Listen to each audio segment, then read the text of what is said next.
SSC চাকরি বাতিল মামলার শুনানি আজ শেষ হলো সুপ্রিম কোর্টে। সেই এপ্রিল মাস থেকে সুপ্রিম কোর্টের প্রধান বিচারপতির এজলাসে চলছে এসএসসির চাকরি বাতিল মামলার শুনানি। তবে আজ ফাইনাল শুনানি করলেন প্রধান বিচারপতি জাস্টিস খান্না। তবে এসএসসির চাকরি বাতিল মামলার শুনানি শুরু হয়েছিল তৎকালীন প্রধান বিচারপতি ডিওয়াই চন্দ্রচূড়ের এজলাসে। সেই শুনানি কিন্তু আজ শেষ হলো বর্তমান প্রধান বিচারপতি সঞ্জীব খান্নার এজলাসে। প্রধান বিচারপতি অবসরের আর মাত্র কয়েক মাস বাকি, তার আগেই কিন্তু এসএসসি চাকরি বাতিল মামলার নিষ্পত্তি করলেন প্রধান বিচারপতি জাস্টিস খান্না। তবে রায়দান স্থগিত রেখেছেন। কি নির্দেশ দিতে চলেছেন এসএসসি চাকরি বাতিল মামলায়? হাইকোর্টের নির্দেশই বহাল থাকবে নাকি অযোগ্যদের আলাদা করে যোগ্যদের চাকরি বাঁচবে, অযোগ্যদের চাকরি বাতিল হবে? আজ যা ঘটল সুপ্রিম কোর্টে এবং দিনের শেষে যা পর্যবেক্ষণ সুপ্রিম কোর্টের প্রধান বিচারপতির, তাতেই কিন্তু জোর জল্পনা একটা বড় ইঙ্গিত উঠে এলো সুপ্রিম কোর্ট থেকে। এসএসসি চাকরি বাতিল মামলায় কী রায় দিতে চলেছেন সুপ্রিম কোর্টের প্রধান বিচারপতি? অবশেষে 26,000 শিক্ষক শিক্ষিকার যে একটা আশঙ্কায় ভুগছেন, 26,000 শিক্ষক শিক্ষিকার চাকরি বাতিল নিয়ে একেবারে চরম পর্যবেক্ষণ দিনের শেষে প্রধান বিচারপতি জাস্টিস খান্নার। প্রধান বিচারপতি স্পষ্ট করে দিয়েছিলেন তিনি মূলত দুটি বিষয় দেখবেন, হয় 26,000 শিক্ষক শিক্ষিকা শিক্ষাকর্মীর চাকরি বাতিল করবেন, গোটা প্যানেল বাতিল করে দেবেন, হাইকোর্টের নির্দেশ বহাল রাখবেন, তা না হলে শুধুমাত্র যোগ্যদের বাছাই করে অযোগ্যদের চাকরি বাতিল করবেন। কিন্তু তার আগে চাই যোগ্য অযোগ্য লিস্ট। আজ রাজ্য কি দিতে পারল যোগ্য অযোগ্যর তালিকা? আজ কি ঘটল এবং সব শেষে কি পর্যবেক্ষণ দিলেন আজ প্রধান বিচারপতি? অবশেষে সুপ্রিম কোর্ট থেকে এলো বিগ আপডেট। যোগ্য অযোগ্য প্রার্থীদের কি পৃথকীকরণ সম্ভব? 26,000 চাকরি বাতিল মামলার শেষ শুনানিতে এই নিয়ে বিভিন্ন পক্ষ কি বলে সেদিকেই নজর ছিল সবার।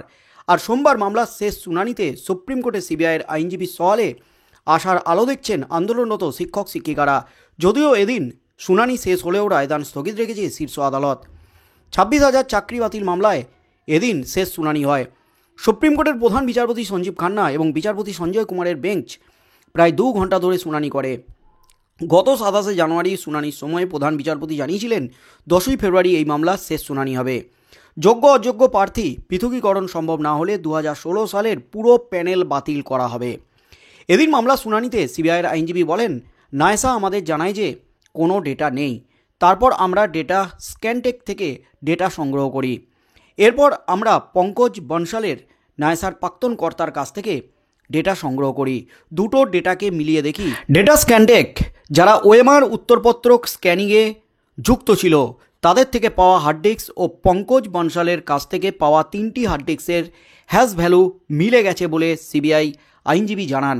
সিবিআইয়ের আইনজীবী আরও বলেন, এসএসসির কাছে যে ডেটা ছিল তাতে কারসাজি হয়েছিল। আমাদের তদন্তে স্পষ্ট পঙ্কজ বনশালের কাছে যে ডেটা রয়েছে তাতে কারসাজি হয়নি। পঙ্কজ বনশালের কাছ থেকে পাওয়া ডেটার ভিত্তিতে যোগ্য অযোগ্য পৃথকীকরণ সম্ভব বলে সিবিআইয়ের আইনজীবী সওয়াল করেন। যে প্রার্থীরা সিলেক্ট হয়নি তাদের তরফে আইনজীবী বিভা মাখিজা বলেন, পঙ্কজ বনশালের ডেটার ভিত্তিতে নতুন মেধা তালিকা তৈরি হোক, সাদা ওএমআর যাদের তাদের প্রক্রিয়া থেকে বাদ দেওয়া হোক। শুনানিতে এসএসসির আইনজীবী জয়দীপ গুপ্ত জানালেন, যোগ্য অযোগ্য পৃথকীকরণ করে রিপোর্ট দেওয়া হয়েছে। এদিন সুপ্রিম কোর্টে তিনি জানান, র্যাঙ্ক জাম্পিং ও আউট অফ প্যানেল নিয়ে তাদের কাছে তথ্য রয়েছে, কিন্তু ওএমআর মিসম্যাচ নিয়ে কোনো তথ্য নেই। এদিন আবার মামলার শুনানিতে কলকাতা হাইকোর্টের প্রাক্তন বিচারপতি অভিজিৎ গঙ্গোপাধ্যায়ের প্রসঙ্গ টানেন এক আইনজীবী। এই মামলায় সিবিআই তদন্ত সম্পূর্ণ অবৈধ বলে দাবি করেন তিনি। তার বক্তব্য, অভিজিৎ গঙ্গোপাধ্যায় কোনো আবেদন ছাড়াই সিবিআই তদন্তের নির্দেশ দিয়েছিলেন। মামলা বিচারাধীন থাকার সময় তিনি সংবাদ মাধ্যমে ইন্টারভিউ দেন এবং পরবর্তীকালে রাজনীতিতে যোগ দেন। স্বাভাবিকভাবেই এই সিবিআই তদন্ত আইনত বৈধ নয় বলে দাবি করেন ওই আইনজীবী। তখনই কিন্তু রেগে আগুন ক্ষোভ উগড়ে দেন প্রধান বিচারপতি। তিনি বলেন, এই ধরনের বক্তব্য সম্পূর্ণ অপ্রত্যাশিত। ধমক দেন আইনজীবীকে, আমরা তথ্যের উপর দাঁড়িয়ে শুনানি করছি, এখানে রাজনীতির কোনো কথা হবে না। পঙ্কজ বনশালের ডেটা নির্ভুল বলে সিবিআইয়ের আইনজীবীর সওয়ালের পরিপ্রেক্ষিতে প্রধান বিচারপতি বলেন, সিবিআই বলছে বনশালের ডেটা প্রকৃত সত্য, কিন্তু এক্ষেত্রে আমরা নিশ্চিত করে বলতে পারি না এটাই প্রকৃত ডেটা, কারণ আমাদের হাতে অরিজিনাল মার্কশিট নেই। আমরা পঙ্কজ বনশালের ডেটাকেও সন্দেহ করছি। প্রায় 2 ঘন্টার শুনানি শেষে এদিন রায়দান স্থগিত রাখেন প্রধান বিচারপতির বেঞ্চ। কবে রায়দান হবে তা নিয়ে শীর্ষ আদালতের তরফে কিছুই বলা হয়নি, তবে আইনজীবীরা বলছেন দ্রুত এই মামলার রায় দিতে পারে সুপ্রিম কোর্ট। এদিকে সিবিআইয়ের এদিন সওয়ালের পর আশার আলো দেখছেন কলকাতার ওয়াই চ্যানেলে আন্দোলনরত শিক্ষক শিক্ষিকারা। তারা বলছেন, সিবিআইয়ের সওয়ালে আমরা আশার আলো দেখছি। সিবিআই বলেছে বনশালের হার্ডডিস্ক ও ডেটা স্ক্যানটেকের হার্ডডিস্কের হ্যাশ ভ্যালু মিলে গেছে, অর্থাৎ এর উপর ভিত্তি করে যোগ্য অযোগ্য পৃথকীকরণ সম্ভব।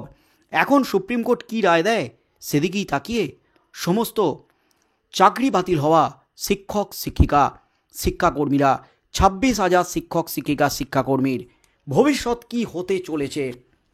আজ সিবিআই কিন্তু একেবারে প্রথম থেকে ভালোই ডিফেন্স করে গেছে। সিবিআই এবং এসএসসি স্পষ্ট করেছে যোগ্য অযোগ্য পৃথকীকরণ সম্ভব, কিন্তু এখনও কেন যোগ্য অযোগ্য পৃথকীকরণের সেই লিস্ট সুপ্রিম কোর্টে জমা পড়ল না? কারণ আজ তো শুনানি শেষ হয়ে গেল। এরপর যোগ্য অযোগ্য পৃথকীকরণ লিস্ট তাহলে কবে জমা পড়বে সুপ্রিম কোর্টের প্রধান বিচারপতির হাতে? দ্রুত কিন্তু রায় ঘোষণা করতে চলেছেন প্রধান বিচারপতি জাস্টিস খান্নার ডিভিশন বেঞ্চ। এখানে কিন্তু জোরালো একটা সওয়াল উঠেছে সমস্ত প্যানেলটা বাতিল করার। আবার সিবিআই কিন্তু স্পষ্ট করেছে তাদের কাছে যে ডেটা আছে সেই ডেটাই প্রকৃত সত্য, তবে এসএসসির যে তথ্য তাতে কারসাজি আছে। একেবারে এসএসসির দিকে কিন্তু আঙুল তোলা হয়েছে, অর্থাৎ দুর্নীতি যে হয়েছিল সেটা কিন্তু প্রকৃত সত্য, ধ্রুব সত্য। তবে বিচারপতি অভিজিৎ গঙ্গোপাধ্যায়কে নিয়ে সুপ্রিম কোর্টে রীতিমতো ঝড় তুলতে চান এক আইনজীবী। অভিজিৎ গঙ্গোপাধ্যায়ের বিরুদ্ধে বিস্ফোরক দাবি করতে থাকেন। অভিজিৎ গঙ্গোপাধ্যায় পরে তিনি রাজনীতিতে যোগ দিয়েছেন, তিনি কোনো কিছু যাচাই না করে সিবিআই তদন্তের নির্দেশ দিয়েছেন। এই সিবিআই তদন্ত অবৈধ, একাধিক পর্যবেক্ষণ প্রধান বিচারপতির কাছে দিতে থাকেন আইনজীবী। তবে প্রধান বিচারপতি ওই আইনজীবীকে ধমক দিয়ে বসিয়ে দেন, ক্ষোভ উগড়ে দেন। আমরা সম্পূর্ণ তথ্যের উপর ভিত্তি করে তদন্ত করছি, এখানে রাজনীতির কোনো যোগ নেই, এই সমস্ত কথা অপ্রত্যাশিত, এই সমস্ত তথ্য এই সমস্ত কথা এখানে বলবেন না, স্পষ্ট করে দেন। মূলত অঙ্কিতা অধিকারী, পরেশ অধিকারীর কন্যা, তিনিও সুপ্রিম কোর্টে ছুটেছেন। তার যে চাকরি বাতিল হয়েছিল 2.5 বছর আগে শিক্ষক নিয়োগ দুর্নীতিকাণ্ডের প্রথম চাকরি বাতিল অঙ্কিতা অধিকারীর, সেই চাকরি বাতিল নিয়ে কিন্তু সুপ্রিম কোর্টের দ্বারস্থ হয়েছেন। তার চাকরি পেয়েছিলেন একজন ববিতার চাকরিও কিন্তু বাতিল করে বিচারপতি অভিজিৎ গঙ্গোপাধ্যায় তিনি অঙ্কিতার চাকরি ববিতা এবং ববিতার চাকরি অনামিকাকে দিয়েছিলেন। সেই অনামিকার চাকরিও কিন্তু বাতিল হয়ে গেছে। তাই চাকরি ফিরে পেতে এবার অঙ্কিতা অধিকারী তিনি সুপ্রিম কোর্টের প্রধান বিচারপতির দ্বারস্থ হয়েছেন। সেই মামলা কিন্তু এই 26,000 শিক্ষক শিক্ষিকা শিক্ষাকর্মীর চাকরি বাতিলের সাথে যুক্ত হয়েছে। এই মামলায় শেষ পর্যন্ত কি নির্দেশ দিতে চলেছেন প্রধান বিচারপতি? প্রধান বিচারপতি স্পষ্ট করেছেন এই ডেটা যে প্রকৃত সত্য তার প্রমাণ কি আছে। তাই শেষ পর্যন্ত কি হতে চলেছে, কপাল কি খুলবে? সিবিআই যা আজ সওয়াল করেছে তাতে কিছুটা হলেও সন্তুষ্ট যোগ্য শিক্ষক শিক্ষিকারা, তারা আশার আলো দেখছেন।